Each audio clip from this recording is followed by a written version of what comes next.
नमस्कार साथियों।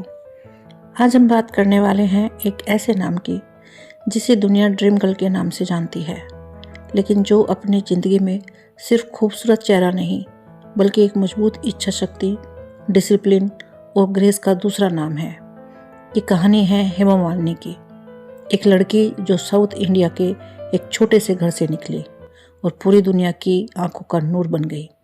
एक ऐसी एक्ट्रेस, डांसर और लीडर जिसका असर एक जनरेशन पर नहीं पड़ा बल्कि तीन जनरेशन पर पड़ा।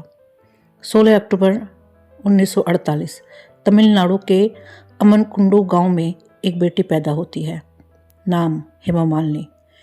उनके पिताजी VSR चक्रवर्ती एक गवर्नमेंट एम्प्लॉई और माँ जया लक्ष्मी मालिनी क्लासिकल डांस की बड़ी रसिक। माँ चाहती थी कि बेटी नृत्य कला में पूरी तरह डूबी रहे, इसीलिए छोटी हेमा की जिंदगी की शुरुआत ही डांस की घुंघरू की छन छन की से होती है। भरतनाट्यम, कुचिपुड़ी, ओडिसी, बचपन से ही ट्रेनिंग शुरू।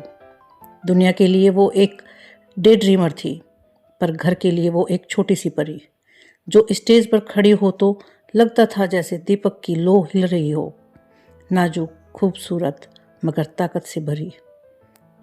उनके स्कूल के टीचर कहते थे, this girl is made for stage, और माँ कहती थी, इसकी चमक दुनिया देखेगी।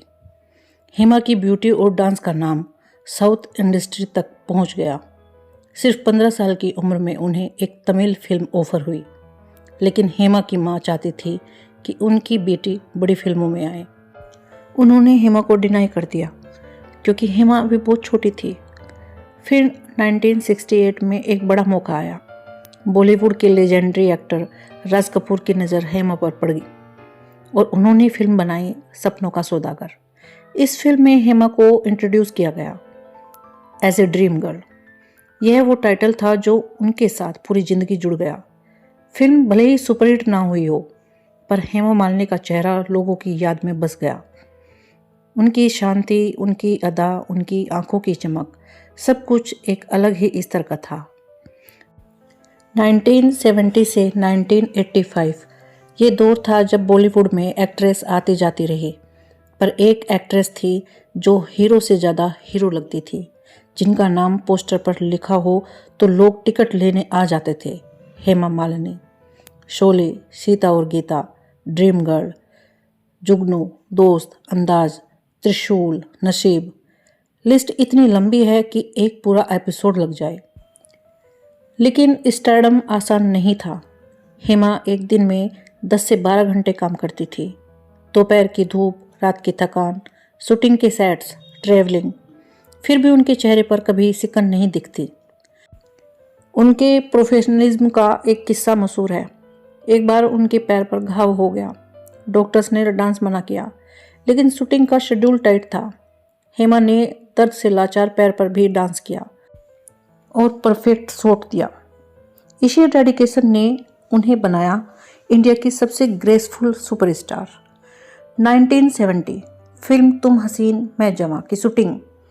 सेट पर एक हीरो धर्मेंद्र जी, जिनकी आंखों में शरारत थी, और एक हीरोइन हेमा, जिनकी आंखों में शालीनता का समंदर। दोनों की केमिस्ट्री पहले स्क्रीन पर चली, फिर धीरे धीरे दिल में भी रोशनी करने लगी। धर्मेंद्र उस समय ऑलरेडी मैरिड थे, उनका परिवार था, बच्चे थे, इसलिए ये प्यार आसान नहीं था। हेमा के घर वाले, स्पेशली उनकी माँ, इस रिश्ते के खिलाफ थी। मीडिया, सोसाइटी, सब ने सवाल उठाए, लेकिन प्यार वो होता है जो समाज की परछाइयों में नहीं, दिल की सच्चाई में बसता है। दोनों ने सालों तक एक दूसरे को समझा, रेस्पेक्ट किया, स्पेस दिया और 1980 में बहुत ही शांति से शादी कर ली। लोगों ने बहुत कुछ कहा, पर उन्होंने किसी का जवाब नहीं दिया।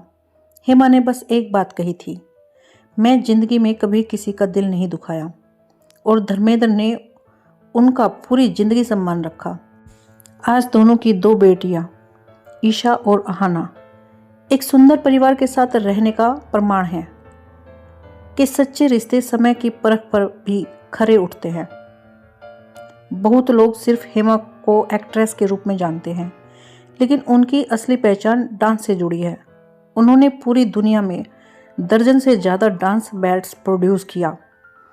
मीरा, दुर्गा, सावित्री, राधा कृष्णा, लीलास, उनके live shows USA, UK, Europe, middle east में सुपरहिट रहे। 1992 में उन्होंने अपनी पहली फिल्म डायरेक्ट की, दिल आशिना है, जिसमें यंग शाहरुख खान थे। टेलीविज़न के लिए भी उन्होंने ब्यूटीफुल, मैथोलॉजिकल और डांस बेस्ड शो डायरेक्ट किए। हेमा ने प्रूव किया कि खालिस कला और मॉडर्न सिनेमा एक साथ चल सकते हैं। 2003 में उन्हें राज्यसभा में एमपी बनाया गया और फिर 2014 और 2019 में वो मथुरा से लोकसभा सांसद चुनी गई। मथुरा वृंदावन के विकास में उनकी भूमिका काफ़ी महत्वपूर्ण रही। टूरिज्म, कल्चर, गौशाला, यमुना सफाई, ये सब उनके फोकस एरियाज रहे। उनकी पॉलिटिकल इमेज क्लीन, काम, ग्रेसफुल, ऐसे लीडर जो कम बोलते हैं पर काम शांति से कर जाते हैं। हेमा मालिनी स्ट्रोंग है पर उनका दिल बेहद नरम रहा। उन्होंने अपनी बेटियों को मिडिल क्लास वैल्यू सिखाई, रेस्पेक्ट, डिसिप्लिन, ह्यूमिलिटी। डांस आज भी उनकी ज़िंदगी का हिस्सा है। वो रोज़ योगा और प्रैक्टिस करती है। उनका कहना है बॉडी को भी संस्कार चाहिए, ये ही कला को जिंदा रखता है। आज हेमा मालिनी सिर्फ एक्ट्रेस नहीं, एक इंस्टीट्यूशन है। 170 से ज़्यादा फिल्म्स, डांस की महारत, एक सम्मानित नेता, एक ग्रेसफुल वुमेन, एक लविंग वाइफ और माँ। उन्होंने एक ऐसी ज़िंदगी जी जो कभी शोर शराबे से नहीं बल्कि अपनी शांति से बोलती रही। उनका नाम सुनते ही एक इमेज मन में बन जाती है, सिल्क सा सॉफ्टनेस, शीशे सी सफाई और लोटस जैसी प्योरिटी। आखिर में हेमा मालिनी हमें ये सिखाती है कि ज़िंदगी में कभी भी चमक से पहले किरदार को चुनो। टैलेंट हो तो दुनिया झुकेगी, पर अगर संस्कार हो तो दिल झुकेंगे। वो कलाकार भी है, एक वीरांगना जैसी नारी भी, जिसे पैदा होने में सदियों लग जाती है। सिनेमा बदला, दौर बदले, चेहरे बदले, पर एक चीज़ नहीं बदली, हेमा मालिनी की गरिमा।